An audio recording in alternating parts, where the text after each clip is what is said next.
everyone. Welcome back to my show. This is NainaMD, Beverly Hills Fusion of Science and Beauty. And again, in relationship to anti-aging and regenerative medicine, we know that how you feel from the inside really impacts our health and how we look. So what better guest could I possibly ever ask for is than Dr. Estella Sneider. Thank you so much. Thank you so much. I'm so She happy. is internationally acclaimed. She's a psychologist. She is, has so many licenses. I can't even, I'll let her tell you that. But she is highly, highly qualified and treats so many of who's who here. And, welcome to my show. I'm so honored to have you. Thank you for having me back. No, absolutely. I wouldn't have missed the chance. Yeah. So much of bad relationships where as women become menopausal and as they're getting older, hormonal imbalances are occurring, Yes. they lose their sex drive. And I think, and as men, males have what we call male andropause. So the sexual intimacy factor starts going away. We sort of have that second, the second phase where sometimes there's sometimes affairs and so forth start happening, and the long-term intimacy has been lost. And I think you're so well equipped to really talk about how can we try to preserve that, how can we try to address, to try to maintain, bring it back. What do you do, or what are some of the suggestions you can give, or at least discuss that issue? Right. Because lack of intimacy is huge, and it's not just about, oh, I'm going to go make myself more pretty. That's not going to be the answer. It helps. It helps. It definitely helps. Yeah. But what else can we do? And so, what is the inside-outside approach? Well, we have to remember, how does a Yeah. relationship start? Basically we start flirting with each other. There is a Physical physical attraction. attraction. There is a physical attraction initially. So you think the decline of the aging process and so forth, that spouses don't like to see in each other? So what do you think? Well, not really, but what happens is that we initially present ourselves, the best way possible. Yes. We expect that. Yes. And we put ourselves, Yes. out there, Yeah. the best of us, Yes. when we start dating somebody. We need to remember that, that we really get to the stage of intimacy after over time. After we really start to get to know each other. So we have the honeymoon period, maybe it would evolve into a relationship, getting married or what have you. And people at that stage, sometimes they said, oh, I already have it. I already have my girlfriend. I already have my boyfriend or my spouse. I don't need to put any more efforts. People start taking each other for granted. So granted. Ownership, like taking Ownership. each other for granted. And then, the I don't care self that the person didn't show at the beginning, it starts showing up. Like Why? it's almost, you think it's a loss of respect? Maybe a loss of some respect? Well, it could be many issues. I think, we can go into the the role of beauty in a relationship, but I think it is important in relationships never to lose respect, never to use bad words, to talk to each other, to remember that relationship is an entity in itself. Is you, me, and the relationship. So people have the tendency to who is to win, who is to blame. And So jealousy gets in the way. competition. Or competition, jealousy, and all these are negative things that will, further.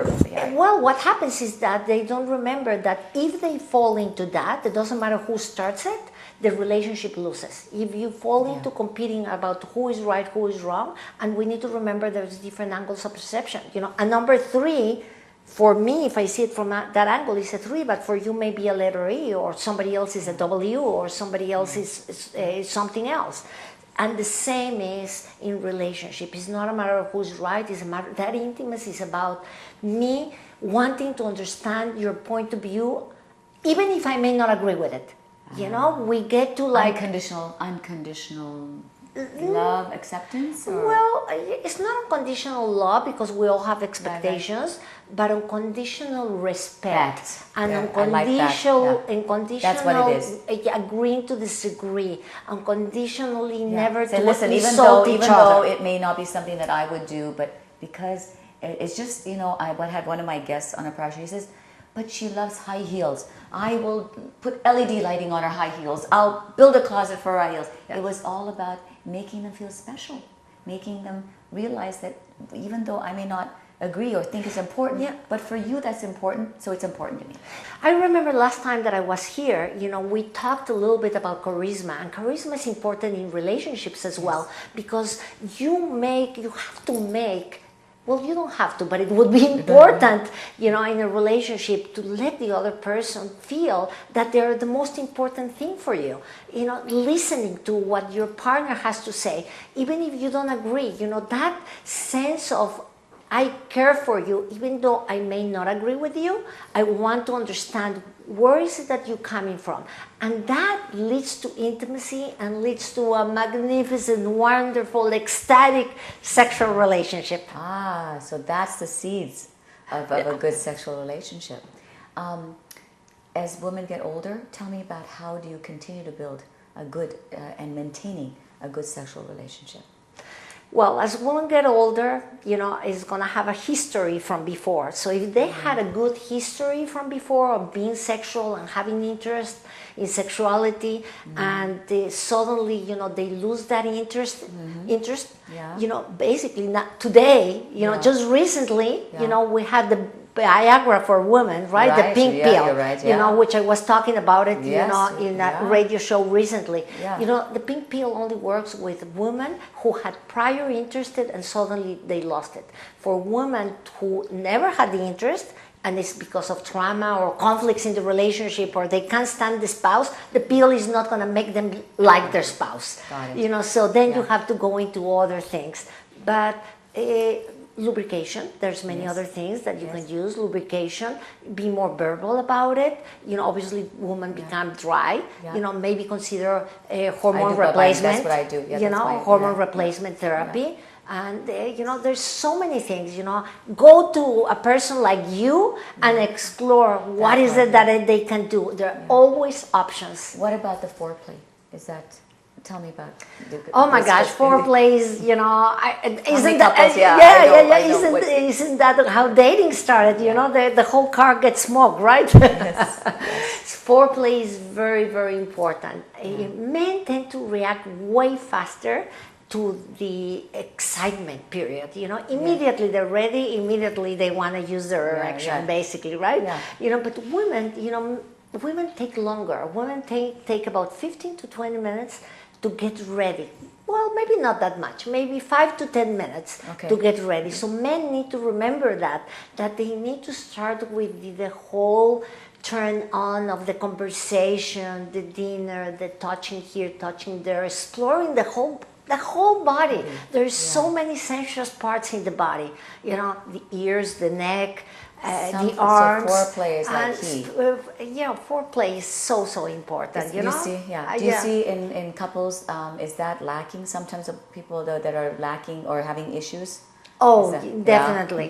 Definitely. Either the man, got excited and didn't wait for the woman, or they wake up the woman because they had an erection, regardless of what the woman wants. Or the women have excuses like I have a headache, but it's really not a headache, because I have to tell women, that really sex helps reduce headaches. There's so many. There's so many benefits to sex, basically because of all of the release of hormones in the whole body, and actually it helps with the stress. It reduces stress. We lose even calories. What a better way to lose calories? It's the best form of exercise, really. It really is. Yes, and actually, I am writing a book about sexuality, and I'm very thrilled. I know it's in the works. Tell me about your book. Well, the book talks about all of the stages of the whole body. Basically, is like a GPS to the sexual being. Your sexuality. And right at the beginning, all of my chapters are kind of a little bit too technical. So now I'm rewriting, to make it more comfortable for the general public, and sometimes with like little stories here and there, or comedic, so that people are more interested in reading it. What made you want to write that book? Well, it's kind of very interesting because early in my career, and I think I mentioned this in the last time that I was here, I was started to be invited to a lot of shows, and one of my first shows, TV shows that I did, besides radio, was called Open Line Psychological Consultation. And I used to receive a lot of phone calls, it was live.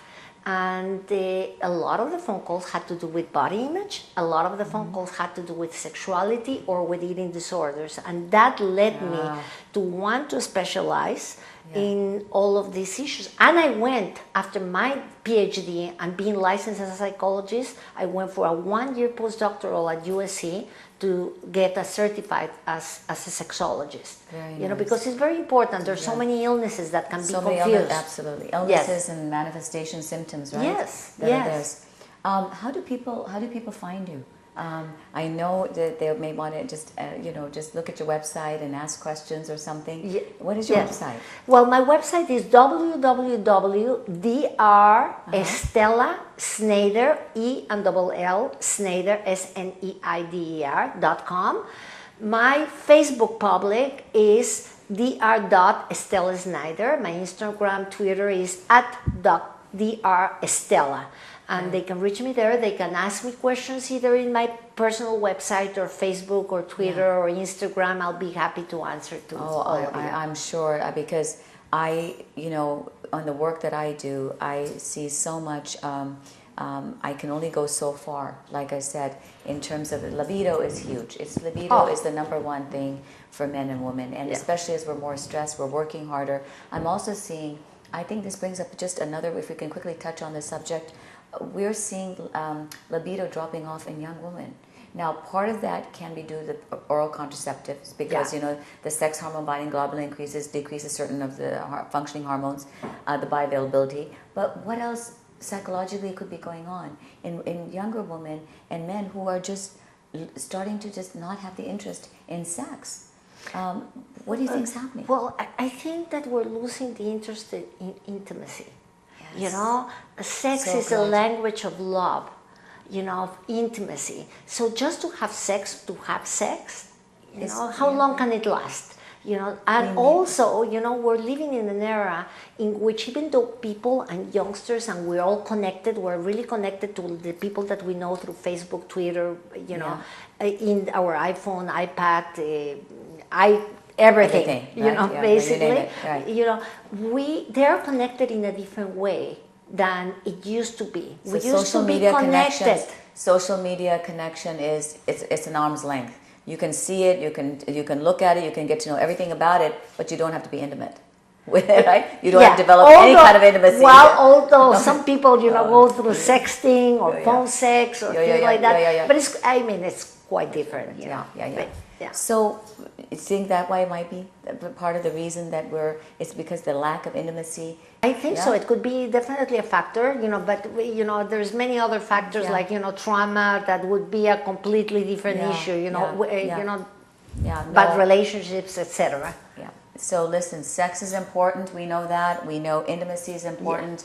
We learned from you that having charisma and finding out who you really are and what makes us be charismatic. That's really getting to know, understanding ourselves. Absolutely. So we need time for exploration, self-exploration, right? Absolutely. That's really that's I think the key to your success is you help people find that path. I do, and and that's why I got also into media, because then I can reach out to so many more people. And you need to please visit her website. It's phenomenal. She is a phenomenal person. I've on many occasions had a chance to connect with her.